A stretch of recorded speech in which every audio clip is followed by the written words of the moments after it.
નમસ્કાર ખેડૂત મિત્રો, જય દ્વારકાધીશ અને પશુપાલક મિત્રોને જય ઠાકર. કહેતા હતા ને 6 તારીખે કંઈક નવું લઈ આવી. 6 તારીખે નવું આવી ગયું. કેમ કે ખબર જ હતી કે આંબાલાલ, પરેશ ગોસ્વામી આ બધા તમને આગાહીઓ ઉપર આગાહીઓ દેતા હતા. અને ટીટોડીના અહીંના ક્યાંક તમે જોયા હતા ને ઢોરા ઉપર, અહીંના પરિણામ છે. કેવો પવન છે અને કેવો વરસાદ છે જોવો હોય તો જોઈ લ્યો આ વિડીયોમાં તમે.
મિત્રો, જે રાતની વરસાદ ને કેવું વાવાઝોડું નહોતું એ તમે જોઈ લીધું ને.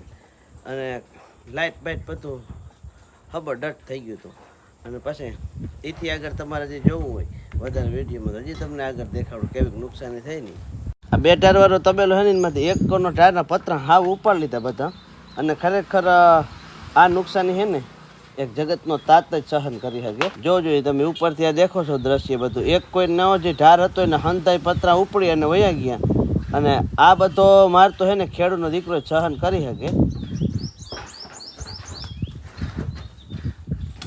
અને આનથી હર મિત્રો હજી તો હે ને આ પત્ર જ ઉડ્યા છે. તો ઘણીને બિચારાને ડૂચા બારા પડ્યા છે. તલ મગના વાવેતર હોય અને અત્યારે ખેડૂતને માથે હે ને આ એક અણધારી આફત કહેવાય. આવી આફતથી હે ને ખરેખર કોકનું હૃદય પીંગળી જવું જોઈએ. હૃદય પીંગળી જવું જોઈએ અને ખેડૂતને સહાય કરવી જોઈએ. આ દ્રશ્ય જોતા હે ને ખરેખર અમારી આંખોમાં આવી જતા હોય છે.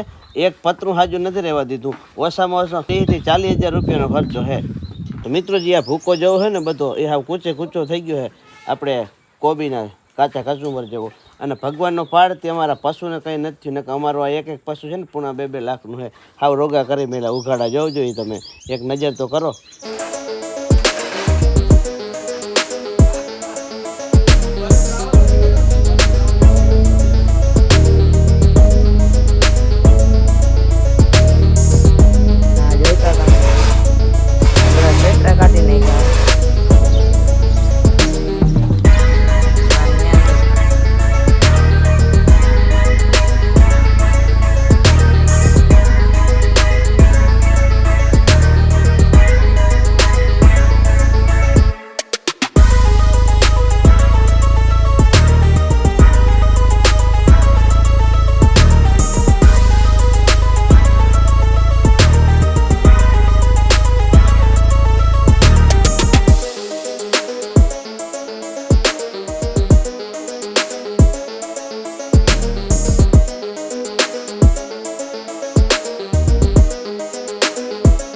મિત્રો જોઈ લીધું ને તમે બધું કેવા અમારા પતરા તૂટી ગયા હે.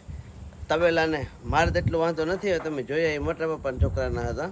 મારે તો અહીંયા આંબલીને થર્ડ પાસે જો એક સનરૂફ હોય ને ગાડીમાં એવો ગોફો થયો. લાઈવ દેખાડી દઈ.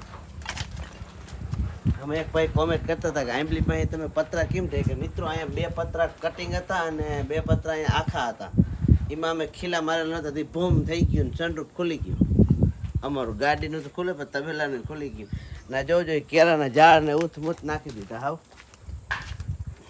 હાવ કેરા આવવાની તૈયારી હતી મોટેથી કોર્યો અને ડુસાના હજી જો વરસાદ થાય ને ત્યાં સુધીનો બારે બધું રાખ્યો ને એ ઢાંકી દીધો અને આ ગંજીને જો કંઈ ડૂસા પલરવા જ નથી દીધા અને અમે ખેડૂત થઈને જો એટલું ધ્યાન ના રાખી તો એ નકામું હોય પશુપાલનને વ્યવસાય કરવો હોય તો કંઈક બધું સારી રીતે ગોઠવવું પડે અને હજી આ તો આ વરસાદ હાટું થઈને કઈ રીતે એટલી વાવાઝોડાની ખરેખર આશાય નહોતી અને વાવાઝોડું કઈ રીતનું હતું ને એ તો મને જ જાણે કદાચ દિવસ હતું ને તો કોઈ જોઈએ ના આગળ તો હાલો મળ્યા પાછા નવી વિડીયોની અંદર અને આપણે કાયમ મસ્તીના નવા જ વિડીયો આવશે અને જ્યારે આપણે પાસે સારો ટોપિક નહીં હોય તે દિવસે આપણે વિડીયોમાં રજા રાખશું તો આવજો બધાને જય દ્વારકાધીશ અને હર હર મહાદેવ હર